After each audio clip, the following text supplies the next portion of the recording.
अस्सलाम वालेकुम प्यारे दोस्तों, आज की घटना सुनने के बाद आपको यकीन नहीं होगा कि ऐसी भी करामात हो सकती हैं। दरअसल वाक़या ये है कि एक हाफिज़ कुरान लड़की ने एक सांप को पैदा किया। जब ये बात बस्ती वालों को पता चली तो सबकी चीखें निकल गई। ये दिल दहला देने वाला वाक़या दिल थाम के सुनिएगा। नाज़रीन, कहा जाता है कि एक गांव था। उस गांव में हिंदू मुसलमान दोनों रहा करते थे। उस गांव में एक लड़की थी जो हाफिज़ कुरान थी, बहुत ही नेक और पाकीज़ा थी। अल्लाह पाक ने उसको बहुत ही हसीनो जमील बनाया था।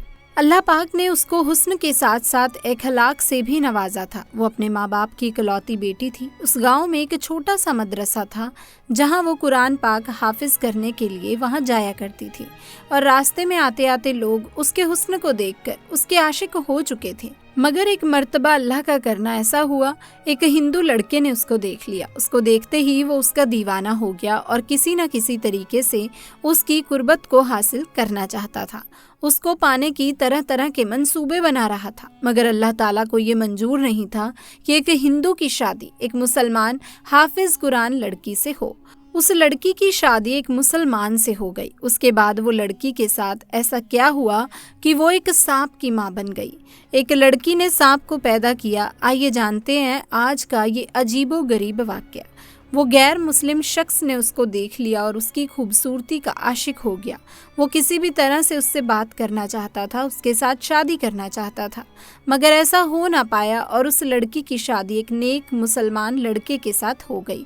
वो उसके साथ बहुत ही खुश थी, मगर इधर वो गैर मुस्लिम शख्स उस लड़की के प्यार में पागल हो रहा था। उसको दिलो जान से चाह रहा था, मगर वो शादी करके किसी और के पास चली गई थी। इसीलिए अब वो कहने लगा कि वो शादी करके किसी और के पास चली तो गई है, मगर उसको मैं कभी भी सुकून से रहने नहीं दूंगा। उसका मैं सुख चैन छीन लूंगा। उसके बाद वो एक काले जादू करने वाले के पास गया और उससे उस लड़की और उसके शौहर दोनों पर काला जादू करवा दिया। उस लड़की का शौहर बहुत ही अच्छा था, मगर इस काले जादू की वजह से अब वो भी उससे खिजा खिजा सा रहने लगा, और इस वजह से उसको शुरू के 5 सालों तक कोई औलाद भी नहीं हुई थी। उसके बाद उन्होंने किसी के कहने पर अपना रूहानी इलाज करवाया। बहुत इलाज करवाने के बाद आखिरकार उसके घर में एक बेटी पैदा हुई। उस बेटी को घर में सब बहुत ही चाहते थे, मगर उसका शौहर उसको देखना भी नहीं चाहता था। मगर फिर भी वो औरत बहुत ही खुश थी, क्योंकि चलो घर में रहमत तो आई। वक्त के साथ वो बाप भी अपनी बेटी को चाहने लग जाएगा। उसके बाद जब वो बेटी तकरीबन 8 महीने की हुई तो एक दिन उसके दरवाजे पर एक फ़कीर ने सदा लगाई। उस औरत ने अपनी एक नौकरानी से कहा कि फ़कीर को कुछ खैरात देकर रवाना कर दो, मगर वो फ़कीर जिद करने लगा कि उसे घर की मालकिन से मिलना है, बहुत ज़रूरी बात करनी है। हालांकि वो औरत किसी के सामने नहीं आती थी, मगर उस दिन पता नहीं ऐसा क्या हुआ कि वो औरत खिंची खिंची उस फ़कीर के सामने आ गई, और फ़कीर कहने लगा, बीवी बहुत भूख लगी है, खाना खिलाओ। उस औरत ने उसको खाना खिला दिया। फिर वो कहने लगा, बीबी जी पानी भी पिला दो। उस औरत ने अपनी नौकरानी से कहकर पानी भी मंगवा दिया। फ़कीर ने जैसे ही उस पानी में देखा तो उस औरत से कहने लगा कि इस पानी में तो सांप है। ये सुनकर वो औरत बहुत ही हैरान हुई और कहने लगी, पानी में सांप कैसे हो सकता है? वो फ़कीर फिर से कहने लगा, बीबी जी आप पर किसी ने काला जादू किया है, आपकी कोई भी औलाद जिंदा नहीं बचेगी। इस पर वो औरत हंसने लगी और कहने लगी, तुम झूठ बोल रहे हो, मेरे तो घर में एक बेटी है जो अंदर सोई हुई है। उस फ़कीर ने कहा, वो सो नहीं रही, उसको अंदर जाकर देखो। ये सुनकर वो औरत बहुत ही परेशान हुई और जल्दी से घर के अंदर गई और अपनी बेटी को संभाला। उसने देखा कि उसकी वो बेटी सच में मरी पड़ी थी। उसके बाद वो वापस दौड़ती हुई दरवाजे के पास आई, लेकिन तब तक वो फ़कीर कहीं पर जा चुका था, यानी कि वो गायब हो चुका था। उसके बाद उस औरत ने ये सारा वाक़या अपने शौहर को बता दिया। सब लोग बहुत ही हैरान थे कि बच्चे की इस तरह अचानक मौत कैसे हो गई। वो फ़कीर कौन था, लेकिन फिर सब्र तो करना ही था।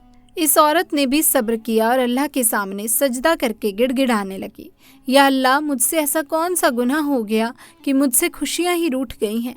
खैर दोस्तों, इस बच्ची की मौत के 1 साल के बाद फिर से इस औरत के एक और बेटी पैदा हुई, जो उससे भी बहुत ही ज़्यादा खूबसूरत थी। अब औरत अपनी बेटी को किसी के सामने न लाती ताकि उसको किसी की नज़र न लग जाए, क्योंकि वो अपनी एक बेटी पहले खो चुकी थी, इसीलिए वो अपनी दूसरी बेटी को खोना नहीं चाहती थी। लेकिन जब उसकी वो बेटी 2 साल की हुई तो एक बार फिर से वो फ़कीर उस औरत के दरवाजे पर आया और सदा लगाने लगा। जैसे ही उस औरत की नौकरानी उसको सदका खैरात देने लगी तो वो उसको पहचान गई। उसने भागकर इसके बारे में अपनी मालकिन को बताया।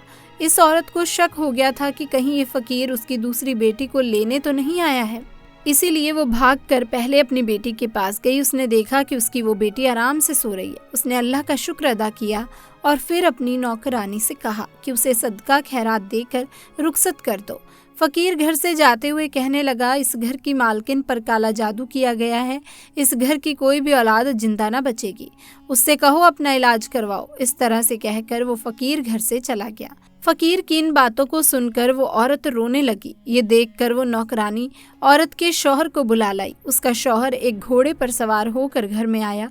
वो आदमी जैसे ही उस घोड़े से नीचे उतरा तो वो घोड़ा एक अजीब सी हरकत करने लगा। वो वहीं घर के आंगन में गड्ढा खोदने लगा। ये देखकर सब हैरान हो गए कि ये घोड़ा घर में कब्र क्यों खोद रहा है। देखते देखते उस घोड़े ने एक बहुत बड़ा गड्ढा खोद दिया। उसके बाद उस औरत की वो बेटी अपने कदमों से चलती हुई उस गड्ढे के पास आई। सब उसको रोकते इससे पहले ही वो उस गड्ढे में गिर गई और वहीं पर मर गई। इस हादसे के बाद अब उस औरत को यकीन हो गया था कि वो फ़कीर ठीक ही कह रहा था। उसके बाद वो एक बहुत बड़े आलिम के पास गई और अपना इलाज करवाया। उस इलाज के दौरान ही उसकी एक और बेटी पैदा हुई। अब वो और उसका शौहर हर वक्त डरे डरे से रहते थे कि उनकी इस बेटी के साथ भी कुछ ऐसा वैसा ना हो जाए, मगर आखिर में वही हुआ जिसका डर था। एक दिन वो अपनी बेटी को साथ लेकर उस आलिम के पास जा रहे थे कि रास्ते में अचानक एक उड़ती हुई चील आई और उस मासूम बच्ची को उठाकर ले गई। दोनों मियाँ बीवी देखते रह गए। उस चील ने दूर आसमान में ले जाकर उस बच्ची को छोड़ दिया। वो बच्ची सीधे जमीन पर आकर गिरी और उसका जिस्म पूरी तरह से बिखर गया। ये हादसा देखकर दोनों मियाँ बीवी तड़प कर रह गए, मगर वो करते भी तो क्या करते। मगर अब वो सोचने लगे कि आखिर ये सब क्या हो रहा है, आखिर हमारी बेटियों को मारने वाला है कौन। इसके कुछ दिनों के बाद इनके घर में फिर से वो फ़कीर आया और आवाज़ लगाने लगा। नौकरानी ने देखा ये तो वही फ़कीर है और दौड़ती हुई अपनी मालकिन के पास पहुंची और उसको इस फ़कीर के बारे में बताया और फ़कीर के सामने आई और रोती हुई बोली, अब किसको लेने आया है? जब भी आता है मेरी औलाद को ले जाता है। अब तो मेरे पास कुछ भी नहीं है, अब तो मेरी गोद भी खाली है।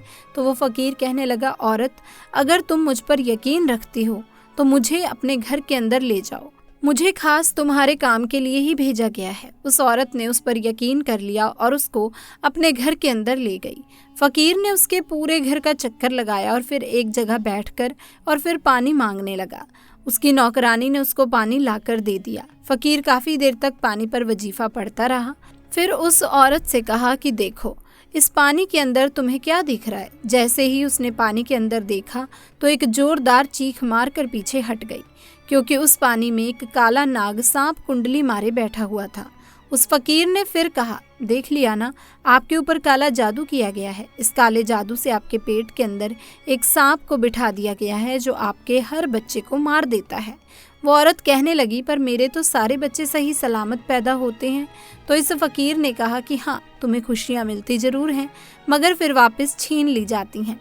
आपके बच्चे को मारने वाला और कोई नहीं बल्कि ये सांप है जो तुम्हारे पेट के अंदर बैठा हुआ है।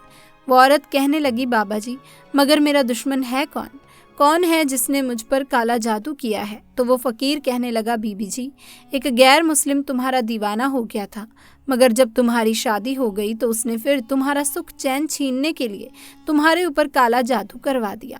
अब अगर तुम चाहती हो कि तुम्हारे ऊपर से काले जादू का असर खत्म हो जाए, तुम्हें औलाद का सुख मिल जाए, तो तुम्हें एक मुश्किल घड़ी से गुजरना होगा।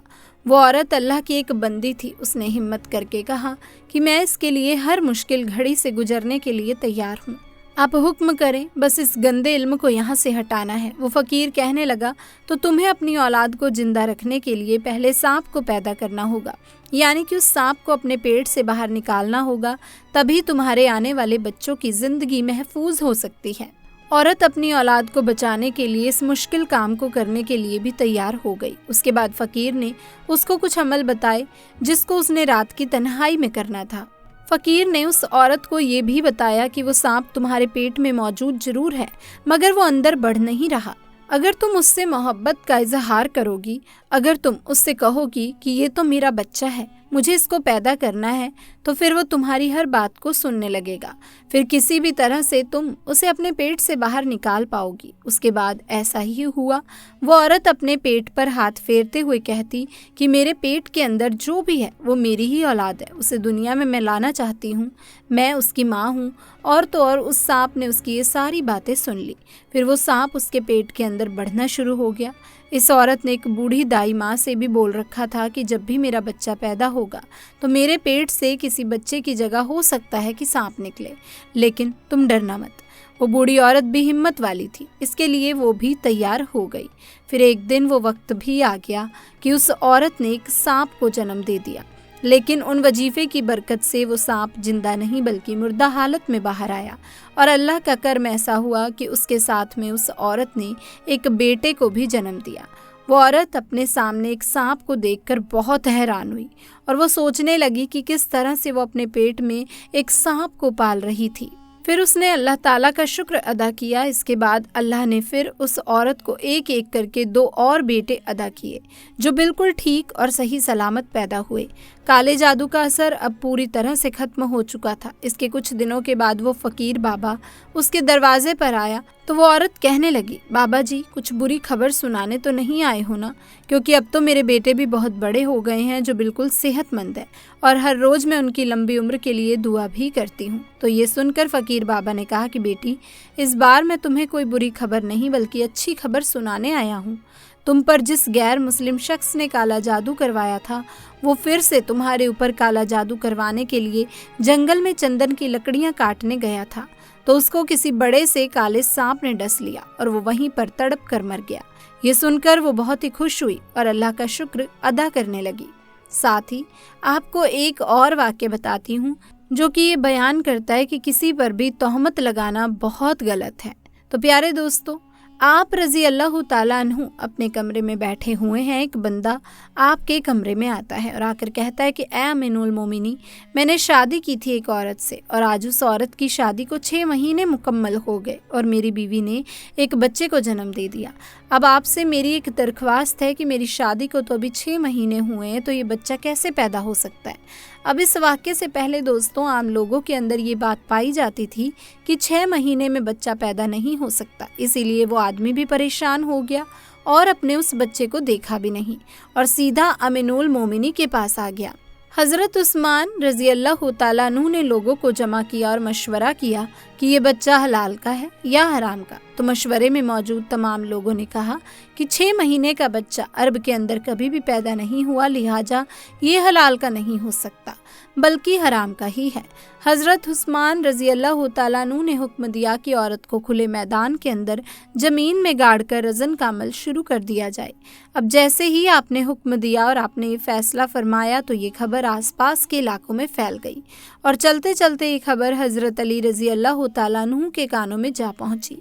अब हज़रत सीधा हज़रत उस्मान रज़ी अल्लाह तआला अन्हु के पास जा पहुँचे और सलाम करने के बाद अमीनीन मौलवी से पूछा, उस्मान क्या आपने ये हुक्म दिया है कि उस औरत को रज़न किया जाए जिसने 6 महीने का बच्चा पैदा किया है?